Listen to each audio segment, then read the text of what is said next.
Вздохнет земля, подует ветер. Апокалипсис наших дней.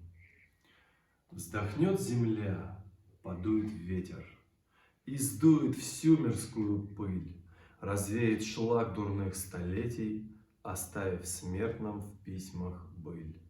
Сверкнут чертоги верхних духов с небесной музыкой грозы, потопят флот и стаи стругов, дав справедливости весы.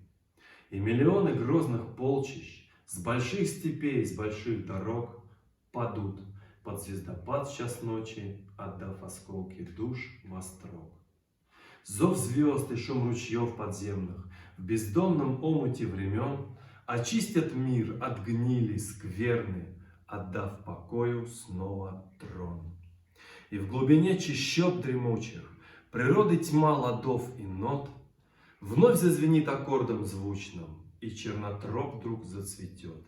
Весны цветами в солнцесвете, под шумный выдох, тихий вдох, планеты чудной на рассвете, где с жизнью каждый лепесток. И лучше жить без наказания, чтоб не застигла мать врасплох. Планета — мудрое создание и может нас принять за блох.